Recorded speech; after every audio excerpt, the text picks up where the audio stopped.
Assalamualaikum warahmatullahi wabarakatuh. Kami mahasiswa dari Universitas Setiabudi Rangkas Bitung, Fakultas Keguruan dan Ilmu Pendidikan, Prodi Pendidikan Bahasa dan Sastra Indonesia, semester 5. Video ini dibuat untuk menyelesaikan salah satu tugas dalam mata kuliah semantik dengan dosen pengampu Ibu Eka Nurul Mualimah MPD. Kami dari kelompok 1 terdiri dari 3 anggota, yang masing-masing bekerja sama memenuhi tugas dengan judul materi jenis makna. Sebelum kami masuk ke pembahasan lebih lanjut, izinkan kami memperkenalkan diri terlebih dahulu. Yang pertama ada saya sendiri atas nama Najwa Salsabila, yang kedua ada Rastina, dan yang terakhir ada Mulyani. Baiklah, kami dari kelompok 1 akan mempresentasikan materi dengan judul jenis makna. Jenis makna. Yang pertama ada makna leksikal. Menurut Cair, satuan leksikon adalah leksem, yakni satuan bahasa yang bermakna. Oleh karena itu, makna leksikal bisa diartikan sebagai makna yang bersifat leksikon, bersifat leksem, atau bersifat kata. Makna leksikal ini juga bisa diartikan sebagai makna yang sesuai dengan referennya, makna yang sesuai dengan hasil observasi alat indera, atau makna yang sesungguhnya dalam kehidupan kita. Atau secara sederhananya yaitu merupakan makna dasar sebuah kata yang sesuai dengan kamus. Contohnya kata buku. Kata buku ini memiliki makna leksikal yaitu lembar kertas yang berjilid dapat berisi tulisan maupun kosong. Yang kedua, makna gramatikal. Makna gramatikal merupakan makna yang hadir sebagai akibat dari adanya proses gramatikal seperti afiksasi, reduplikasi, dan komposisi. Makna gramatikal sering disebut sebagai makna kontekstual atau makna situasional karena makna sebuah kata, baik kata dasar maupun kata jadian atau turunan, sering bergantung pada konteks kalimat atau konteks situasi. Selain itu, makna gramatikal ini juga dapat disebut sebagai makna struktural karena proses dan satuan-satuan gramatikalnya selalu berkaitan dengan struktur kebahasaan. Contohnya, kata dasar motor.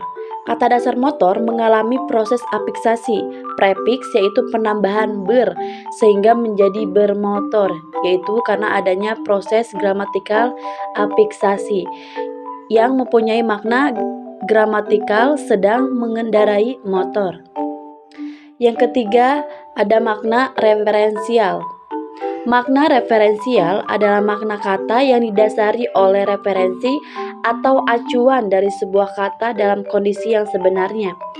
Acuan atau referen dari suatu kata dapat berupa benda, peristiwa, sifat, atau keadaan yang ada di dunia nyata atau sebenarnya. Contoh kalimatnya, buku ini bagus. Buku yang dimaksud yaitu buku mengacu pada benda yang memiliki lembaran-lembaran kertas yang berisi tulisan atau gambar. Misalkan contoh yang lain, saya melihat burung di pohon. Burung mengacu pada hewan bersayap yang sering terbang. 4.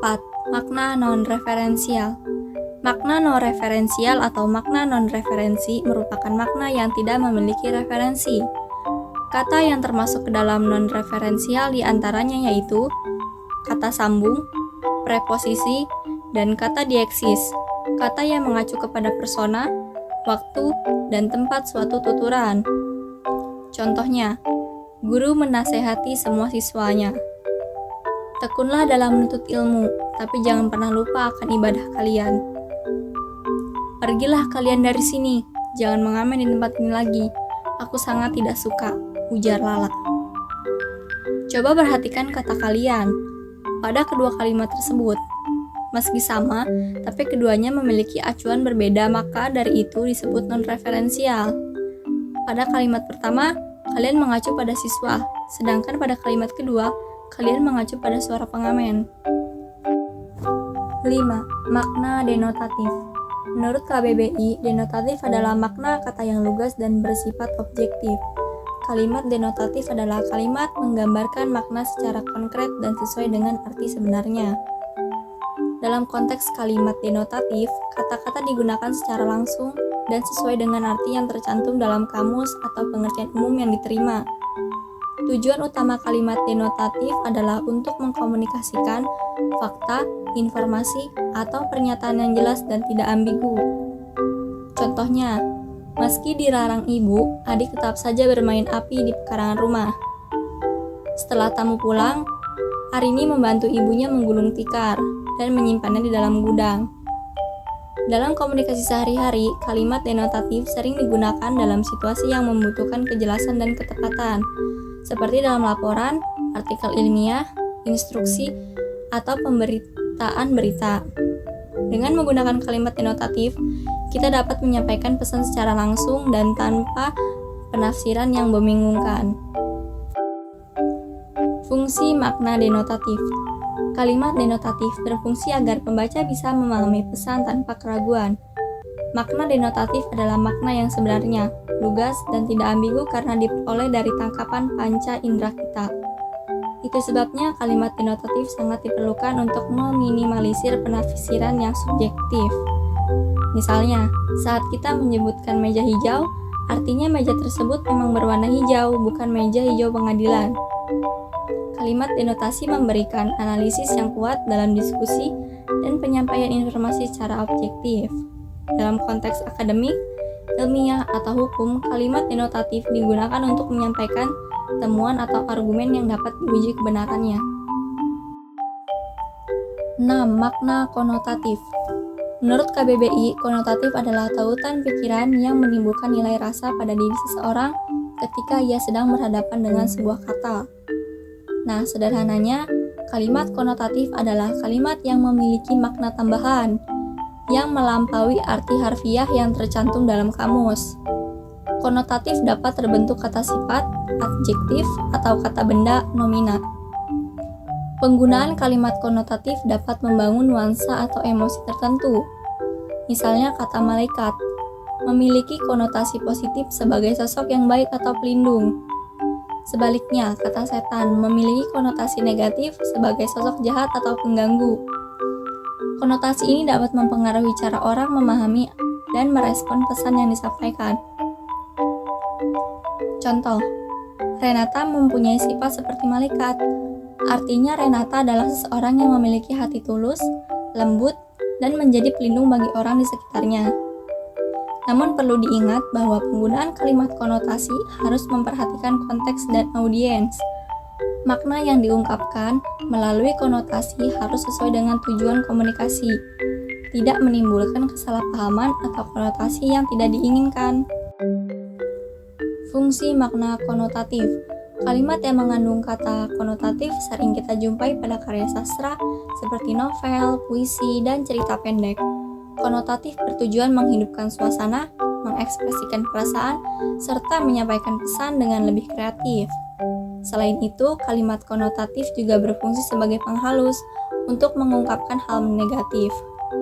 Contohnya seperti, kata-katanya menghantam hatiku seperti api yang membakar. Bahasanya yang tajam seperti gigitan ular, melukai hati orang lain tanpa belas kasihan. G. Makna konseptual. Apa sih makna konseptual? Makna konseptual merupakan makna yang dimiliki oleh sebuah kata atau leksem, terlepas dari konteks atau asosiasi apapun. Artinya, makna konseptual merupakan makna yang sesuai dengan konsepnya, makna yang sesuai dengan referennya, dan makna yang bebas dari asosiasi atau hubungan apapun. Secara garis besar, makna konseptual sama dengan makna leksikal, makna denotatif, dan makna referensial. Contohnya nih, seperti kata bola memiliki makna konseptual, benda bulat yang terbuat dari karet dan sebagainya untuk bermain-main. Nah, selanjutnya, kata gitar mempunyai makna konseptual, alat musik dengan bahan kayu seperti biola, berleher panjang, berdawal 6 atau lebih, dan dimainkan dengan cara dipetik. Nah, selanjutnya yang H, makna kata. Apa sih makna kata?